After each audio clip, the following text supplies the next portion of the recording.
আমাদের মতো মধ্যবিত্ত ফ্যামিলিতে ছুটির দিনগুলো একটু অন্যরকম হয়।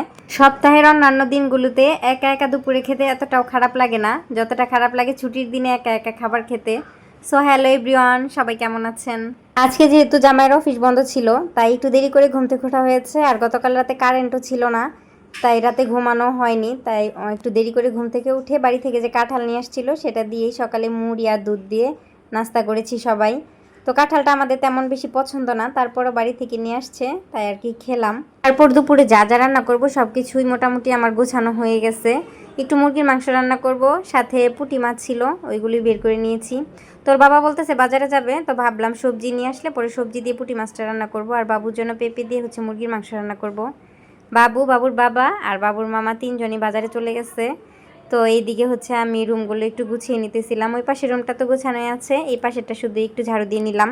তারপর সকালে খেয়েছিলাম, সেই বাসনগুলো পরিষ্কার করে কাঁঠালের বীজগুলো ধুয়ে বারান্দা শুকাতে দিব।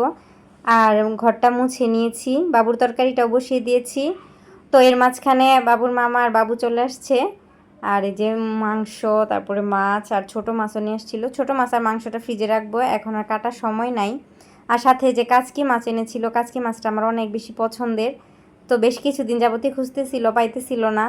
তো আজকে হয়তো বা পেয়েছে, তাই নিয়ে আসছে। এখন এটা একটু রান্না করে নিব। আর সব মোটামুটি রান্না হয়ে গেছে, কাজও মোটামুটি কমপ্লিট, কিন্তু ওর বাবা এখনও আসেনি।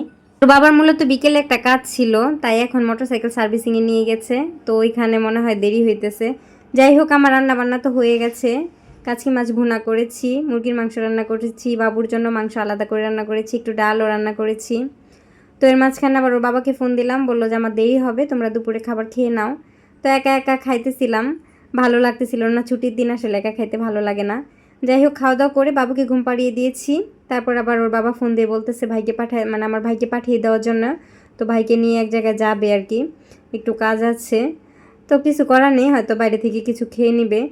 তো এদিকে তো বাবু ঘুমাইতেছে, সবাই বাইরে, আমার একা একা আসলে বাসায় ভালো লাগতেছে না।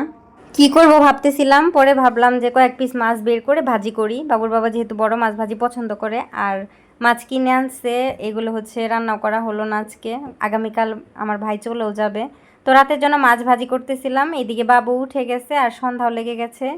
তো কিছু আর বানানো হয়নি সন্ধ্যার সময়, একা একা। আর আজকে মনটাও ভালো না, তো ভাবলাম একটু মুড়ি মাখা খেয়ে নিই। তো মুড়ি মাখাইছি। এখন বাবু বলতেছে সে মুড়ি মাখা খাবে না, সে কলা দিয়ে রুটি দিয়ে খাবে।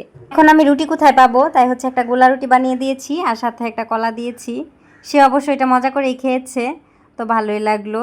তারপর আমি মুড়িগুলো খেয়ে নিলাম। খাওয়া দাওয়া করার পর বাবুকে একটু বই নিয়ে বসাইছি। সে তো বই পড়তেই চায় না, দেখুন একদম বিছানা ছড়িয়ে ছিটিয়ে নিয়েছে বই দিয়ে। তো মূলত বসছে, আমি বলেছি যে ওর মামা একটা ল্যাপটপ কিনেছে আর কি, সেটা নিয়ে সারাদিন ব্যস্ত থাকে। তো বলেছি যে মামা আসলে ল্যাপটপ দিবে, এর জন্যই সেই মূলত বইটা নিয়ে বসেছে। আচ্ছা, কার কার বাবুরা এরকম বই নিয়ে বসতে চায় না জানাবেন কমেন্ট করে। তো পড়াশোনা করতে করতে ওর মামা চলে আসছে। তো ওর মামা এসে বললো যে বাবুর বাবার আসতে আর একটু দেরি হবে। ওই যে বিকেলে কাজটা পড়ে গিয়েছিল, তো সেইখানে গিয়েছে। যাই হোক, ছুটির দিনটা আমার এইভাবেই কেটেছে। বাবুর মামা বাবুর জন্য চিপস এনেছিল, তো বাবু সেটাই খাইতেছে। তো আজকের ভিডিওটা এই পর্যন্তই। সবার ভালো লাগলে লাইক কমেন্ট শেয়ার করে পাশে থাকবে।